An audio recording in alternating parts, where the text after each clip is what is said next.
আসসালামু আলাইকুম রহমতুল্লাহ। ডাকসু নির্বাচন উপলক্ষে ঢাকা বিশ্ববিদ্যালয়ের শিক্ষার্থী, শিক্ষক এবং পুরো বিশ্ববিদ্যালয়ের পরিবারের যে উৎসব এবং আমেজ চলছিল, আমরা সবাই যেটি উপভোগ করছিলাম, সেই জায়গাটিতে হঠাৎ আজকে থেকে একটি নতুন পরিস্থিতির উদ্ভব ঘটেছে। আমাদের প্যানেলের অধিকাংশ প্রার্থী সাইবার অ্যাটাকের শিকার হচ্ছেন।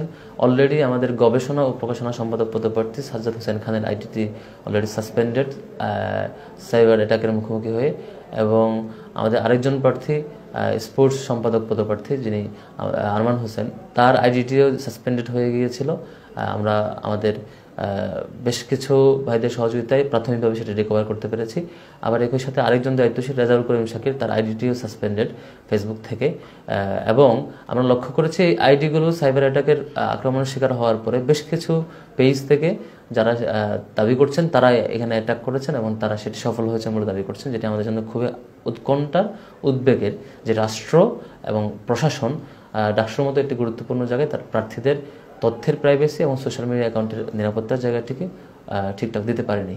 এবং একই সাথে আমরা লক্ষ্য করেছি আমাদের মূল প্রার্থী যারা প্যানেলের অন্যান্য সম্পাদক এবং পাশাপাশি বিপি, জিএস, এজিএস, আমাদের মোহাম্মদ আবু সাদিক কায়েম, মহিউদ্দিন খান এবং আমার আইডি, সবগুলোই ক্রমাগত সাইবার অ্যাটাকের মুখোমুখি হয়ে বারবার রিস্ক যেমন কমেছে, আবার একই সাথে লগ আউট হয়ে যাচ্ছে। সেদিক থেকে আমরা আমাদের প্রাথমিক মেজারমেন্ট হিসাবে আমরা আর কোনো উপায় না পেয়ে আপাতত ডিএক্টিভ রেখেছি, যাতে করে সাইবার আক্রমণের জায়গা থেকে অন্তত কিছুটা রেহাই পাই। কিন্তু এইভাবে জনগণ সোশ্যাল মিডিয়া থেকে কিংবা সাধারণ মানুষ থেকে ডিটাচ রেখে তাদের কাছে আমাদের বার্তা পৌঁছানোর জায়গাটি থেকে আমাদেরকে থামিয়ে রেখে কারা ফায়দা লুটতে চায়, কারা আমাদেরকে মানুষের কাছে তথ্যগুলো প্রচারের যে মাধ্যম, সোশ্যাল মিডিয়া মাধ্যম বর্তমান সময়ে, সেটি থেকে দূরে সরে রেখে কারা ফায়দা লুটতে চায়, এটা বড় একটা চিন্তার কারণ আমাদের কাছে।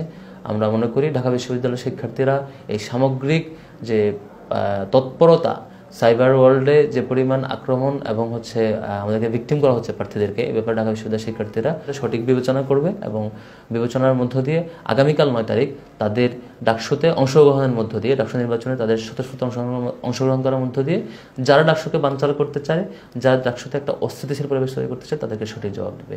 আমরা আমাদের জায়গা থেকে বিশ্ববিদ্যালয়ের সকল শিক্ষার্থীকে আহ্বান করব, কোনো পরিস্থিতি, কোনো চক্রের পরিকল্পিত অস্থিতিশীল পরিবেশ তৈরি করা কিংবা অন্য কোনো ক্রাইসিস তৈরি করার মাধ্যমে যাতে আমরা আগ্রহ হারিয়ে না ফেলি, বরং যে পরিস্থিতি আসুক না কেন, যে ধরনের পরিবেশ তৈরি করতে চাক না কেন, যেরকমই ষড়যন্ত্র করুক না কেন, আমাদের ঢাকা বিশ্ববিদ্যালয়ের শিক্ষার্থীরা প্রত্যেকে যার যার জায়গা থেকে যাতে নির্দিষ্ট বুথে এসে নির্বাচনে অংশগ্রহণ করে এবং যার যার মতামত ব্যক্ত করে, সেই অনুরোধ করব বিশ্ববিদ্যালয়ের শিক্ষার্থীদের প্রতি।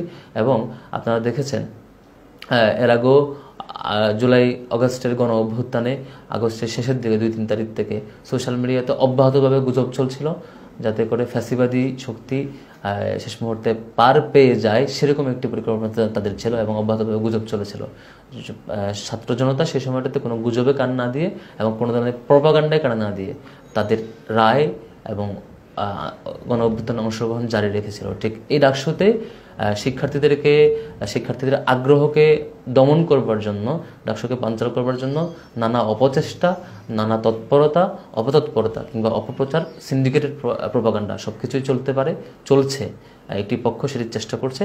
আমাদের দিক থেকে সকল শিক্ষার্থীর প্রতি বিনীত অনুরোধ থাকবে, এই ধরনের শেষ মুহূর্তের অপপ্রচার, প্রপাগান্ডা, সিন্ডিকেটেড প্রপাগান্ডা কিংবা অন্য কোনো অস্থিতিশীল পরিবেশ তৈরি করার অপচেষ্টা কোনোভাবেই যাতে আমাদের কোনো শিক্ষার্থী কোনোভাবেই সেটিকে ভয় না পায়, ঘাবড়ে না যায়, সেটিকে বড় ফ্যাক্টর হিসেবে বিবেচনা না করে, বরং আমরা তার বিপরীতে এসে সকল অপপ্রচার মারিয়ে, সকল বাধা মারিয়ে প্রত্যেক শিক্ষার্থী যেন যার যার জায়গায় যেখানে থাকেন না কেন আগামীকাল আমাদের নির্ধারিত বুথে এসে নির্বাচনে অংশগ্রহণ করেন, আপনার স্বাধীন মতামত ব্যক্ত করেন এবং আপনার পছন্দের প্রার্থীকে ভোট দেন।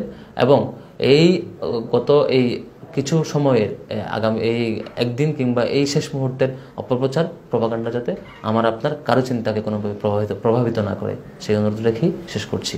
আসসালামু আলাইকুম রহমতুল্লাহ।